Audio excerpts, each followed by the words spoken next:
तो आइए आज हम बात करते हैं मानव जनन तंत्र या मानव तंत्र में बात करते हैं जनन तंत्र की। इससे पहले हम उत्सर्जन तंत्र के बारे में पढ़ चुके हैं। उत्सर्जन तंत्र के अंदर जैसे कि मानव में नेफ्रॉन द्वारा मानव में अपशिष्ट पदार्थों का उत्सर्जन किया जाता है, उसके बारे में हमने बात की। मानव उत्सर्जन हमने पढ़ लिया, उसमें नेफ्रॉन की संरचना के बारे में अध्ययन किया। और उत्सर्जन में देखिए वृक्क के अलावा फेफड़े भी CO2 एक अपशिष्ट पदार्थ है जिसको बाहर निकालने का काम करते हैं। इसी प्रकार त्वचा के द्वारा भी कई प्रकार के उत्सर्जित पदार्थ यानी अपशिष्ट पदार्थ शरीर से बाहर फेंके जाते हैं, जैसे कि मान लीजिए नमक है, यूरिया है, लैक्टिक अम्ल या आदि कई प्रकार के अपशिष्ट पदार्थों को त्वचा के माध्यम से भी शरीर से पसीने के रूप में उत्सर्जित किया जाता है। इसके बाद यकृत के द्वारा नीली रूबिन,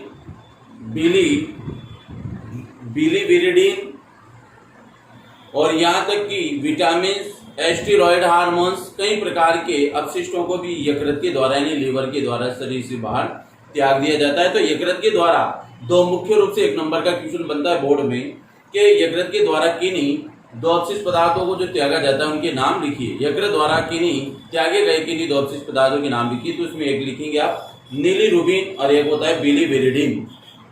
ध्यान रहे, एक तो है आपके नीली रूबिन और एक है बिलीविरिडीन और एक है आपके इसमें विटामिन और एक है स्टेरॉयड हार्मोन्स। इस चार में से कोई दो के नाम आपको लिखने ही बोर्ड में एक नंबर का क्वेश्चन पूछा जा सकता है। अब आज हम बात करेंगे जनन तंत्र की। तो जनन तंत्र में मानव में जनन तंत्र में हमने दोनों चित्रों को यहाँ पर एक साथ बनाकर एक साथ इसको हम समझेंगे। अंतर के आधार पर या चाहे तो एक एक करके भी हम इसको समझ सकते हैं। तो आज हम बात करते हैं जनन तंत्र में यौनारंभ की। यौनारंभ का मतलब होता है क्या है कि इस अवस्था में लैंगिक विकास दृष्टिगोचर होने लगते हैं, यानी जैसे जैसे शरीर के अंदर परिपक्वता आने लगती है मुख्य गुण लैंगिक लक्षण क्या होते हैं प्रकट होने लगते हैं। यानी कि इससे हम ये कह सकते हैं कि हमारी उम्र के अनुसार यानी जब उम्र बढ़ती है लैंगिक लक्षण प्रकट होते हैं तो हम क्या होते हैं किशोर अवस्था की ओर अग्रसर हो जाते हैं, अर्थात हमारे अंदर प्रजनन क्षमता बढ़ने लगती है तथा जनन परिपक्वता आती है। जनन परिपक्वता का मतलब हम संतान उत्पन्न करने में सक्षम हो जाते हैं। अगर ये देखा जाए तो यौनारंभ की जो अवस्था है लड़कियों में 12 से 14 वर्ष की उम्र में और लड़कों में 13 से 15 वर्ष की उम्र में यौनारंभ की अवस्था प्रारंभ हो जाती है। अर्थात इस अवस्था में लड़कियों में माहवारी का आना प्रारंभ और लड़कों में स्वप्रदोष अर्थात शरीर से शुक्राणुओं का निर्माण होना प्रारंभ हो जाता है। अर्थात यहाँ पे लड़के मतलब संतान उत्पन्न करने में सक्षम और लड़कियां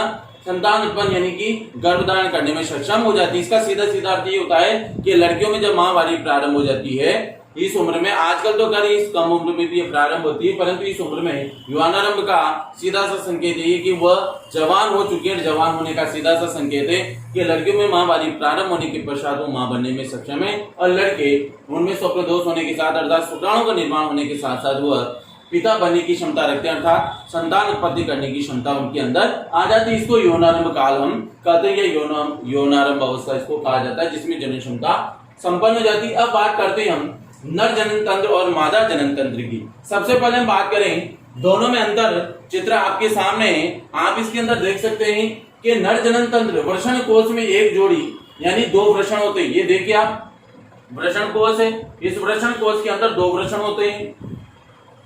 इसके बाद अगर हम मादा जनन तंत्र को भी पढ़े साथ के साथ तो एक जोड़ी अंडाशय होते हैं, दायां और बायां, दो जोड़ी इसके अंदर, ये भी अंडाशय है और ये भी अंडाशय है। यहाँ इसी प्रकार नर के अंदर वृषण कोश में दो वृषण पाए जाते हैं। दूसरी बात, वृषण में नर युग्मक शुक्राणु का निर्माण होता है, यानी जो वृषण है इसके अंदर नए युग्मक होते हैं शुक्राणु, उसका निर्माण किसके अंदर होता है वृषण के अंदर होता है यहाँ पर।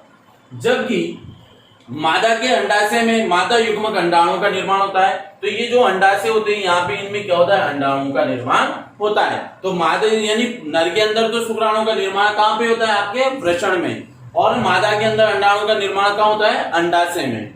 दूसरा अंतर हो गया। तीसरे अंतर की हम बात करें, वृषण से शुक्रवाहिनी नली निकलती है। अब वृषण से ये देखिए ये वृषण से शुक्रवाहिनी नली ये यहाँ से होती, ये निकल रही शुक्रवाहिका यहाँ से होती, ये जाती शुक्रवाहिनी नलिका निकलती है जो शुक्राणुओं को शुक्राशय में पहुंचाती है। तो यहाँ से जो शुक्राणु निर्मित होते हैं ये वृषण कोश से होती हुई ये जा रही शुक्रवाहिका जो शुक्राणुओं को क्या करती है शुक्राशय में, यानी ये शुक्राशय के अंदर जाकर के स्टोरेज कर देती है। यानी यहाँ से निर्मित शुक्राणुओं को यहाँ से शुक्राशय से यानी शुक्रवाहिनी शुक्राशय में जाकर के यहाँ पर एकत्रित कर देती है, यहाँ शुक्राणु एकत्रित हो जाते हैं। इसी प्रकार अंडाशय में अंडाशय से निकली अंडवाहिनी, ये अंडाशय से निकली अंडवाहिनी, ये निकली यहाँ पर भी अंडवाहिनी है, दोनों तरफ से दोनों अंडाशय से अंडवाहिनी निकलती है जो गर्भाशय में जाकर खुलती है। तो ये यहाँ जाकर के पूरा गर्भाशय यहाँ जाकर के ये खुलती है, दोनों अंडवाहिनियां दाएं और बाएं अंडवाहिनी,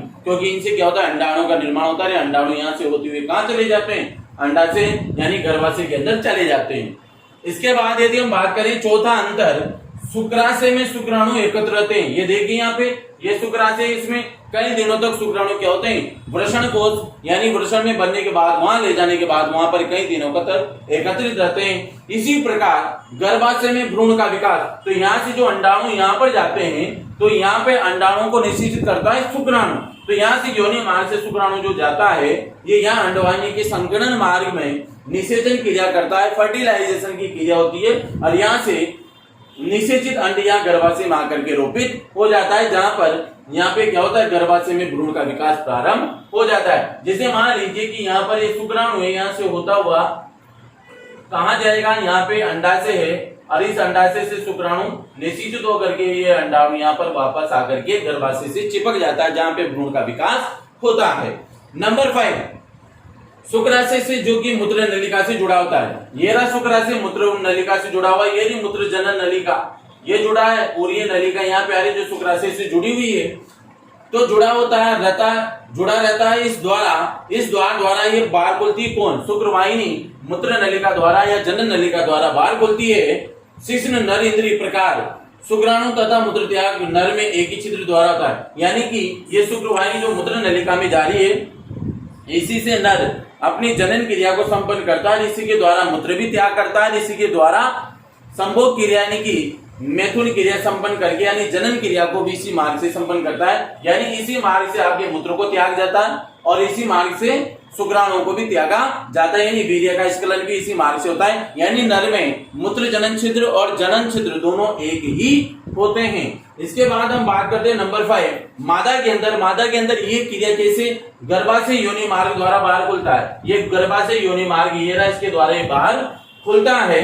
गर्भाशय में भ्रूण अपरा यानी प्लेसेंटा द्वारा, यानी जो भ्रूण है ये गर्भाशय की दीवारों से क्या होता है चिपक जाता है और दीवारों से चिपकने के बाद जो भ्रूण का विकास है या उसकी श्वसन क्रिया है, पाचन क्रिया है, उत्सर्जन क्रिया है, वो संपूर्ण क्रियाएं जो होती है, तो ये भ्रूण क्या होता है यहाँ गर्भाशय से प्लेसेंटा का मतलब होता है अपरा, एक नली होती है जो नाभि से जुड़ी होती है बच्चे की, उसको हम क्या कहते हैं प्लेसेंटा, जो माँ के गर्भाशय से चिपकी होती है तथा उससे जुड़ा रहता है तथा इसी से पोषण उत्सर्जन रक्त प्राप्त करता है, शोषण भी इसी से करता है। यानी जो माँ के गर्भाशय से प्लेसेंटा जुड़ी हुई है उसी प्लेसेंटा से जो बच्चे के साथ भी जुड़ी हुई है, तो माँ उसी के माध्यम से बच्चा माँ के शरीर से रक्त भी ग्रहण करता है, श्वसन क्रिया भी करता है, उत्सर्जन क्रिया भी उसी प्लेसेंटा के माध्यम से करता है।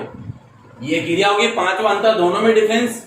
इसके बाद नंबर 6, नर के अंदर जिस स्थान पर शुक्राशय मूत्र नलिका में खुलता है, ये देखिए यहाँ से मूत्र नलिका में खुलता है शुक्राशय, ये रहा इस प्रकार से यहाँ पे जा रहा है, वहां पर एक जोड़ी प्रोस्टेट ग्रंथि पाई जाती है। ये रही प्रोस्टेट ग्रंथि, लेफ्ट और राइट एक जोड़ी होती है क्योंकि मूत्र नलिकाएं दो, यानी कि नलिकाएं दो होने के कारण यहाँ पर क्या होता है कि प्रोस्टेट ग्रंथि भी एक जोड़ी अर्थात संख्या में 2 होती है, ग्रंथि पाई जाती है। इस ग्रंथि से निकला स्राव शुक्राणुओं को क्या करता है पोषण और गति प्रदान करता है। तो यहाँ से जो प्रोस्टेट ग्रंथि से एक लसलसा चिकना तरल पदार्थ स्रावित होता है, तो यहाँ पे जो शुक्राशय से शुक्रवाहिनी में एकत्रित हुए शुक्राणुओं को क्या करता है, जैसे जनन के लिए आगे की ओर जाते हैं तो ये प्रोस्टेट ग्रंथि यहाँ से तरल पदार्थ स्रावित करती है। उस तरल पदार्थ के कारण शुक्राणुओं को पोषण भी प्राप्त हो जाता है और इनको गति प्रदान करने का कार्य भी प्रोस्टेट ग्रंथि द्वारा तरल पदार्थ द्वारा किया जाता है।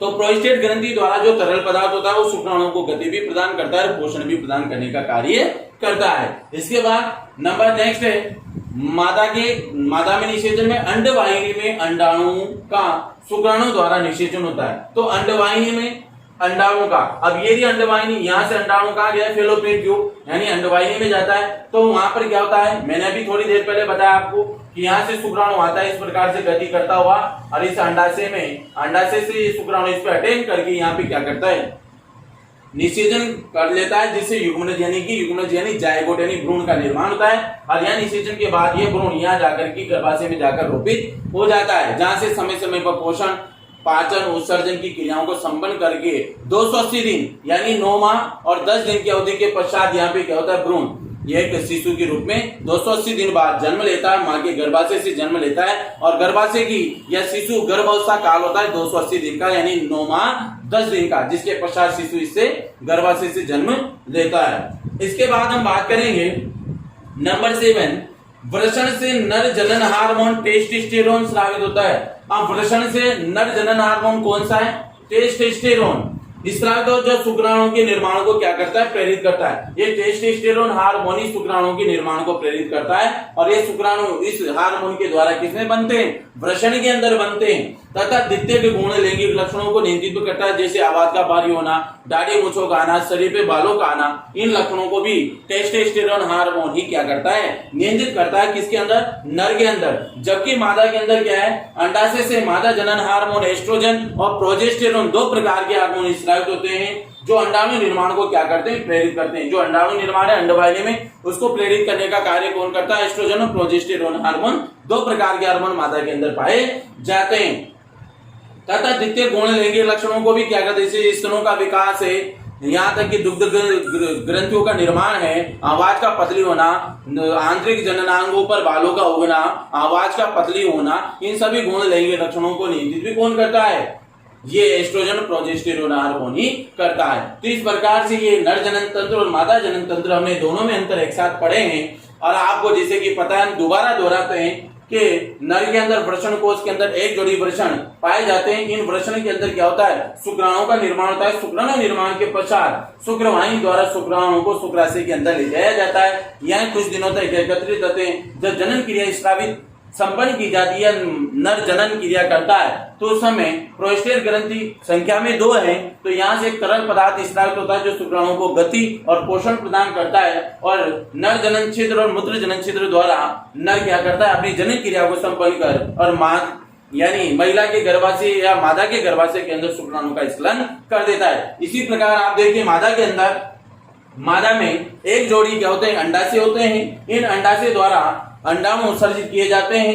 ये अंडाणु क्या होते हैं, जैसे यहाँ से योनि मार्ग से होता हुआ शुक्राणु अंडवाहिनी के संकीर्णन मार्ग, जिसको हम कहते हैं एम्पोला भाग, वहां पर जैसे पहुंचता है, तो शुक्राणु अंडाणु के यहाँ पे क्या होता है, निषेचन होता है। निषेचन के पश्चात यहाँ जायगोट यानी युग्मनज का निर्माण होता है, यानी द्विकोशिकीय कोशिका का निर्माण होता है। वो द्विकोशिकीय युग्मनज कोशिका गर्भाशय की आंतरिक भित्ति में आकर उसका आरोपण हो जाता है। आरोपण के पश्चात 3 महीने बाद वो क्या होता है, उसमें सिर का निर्माण होता है, यानी कि हृदय का धड़कना प्रारंभ हो जाता है। 3 माह के शिशु गर्भाशय के अंदर 3 माह का जो भ्रूण होता है, उसमें हृदय की धड़कन को 3 माह के बाद सुना जा सकता है। और लगभग 9 माह 10 दिन अर्थात 280 दिन की अवधि के पश्चात यहाँ पे क्या होता है, शिशु जन्म ले लेता है। अब इसके अंदर क्या है, देखिए आप, प्रजनन की अवस्थाएं।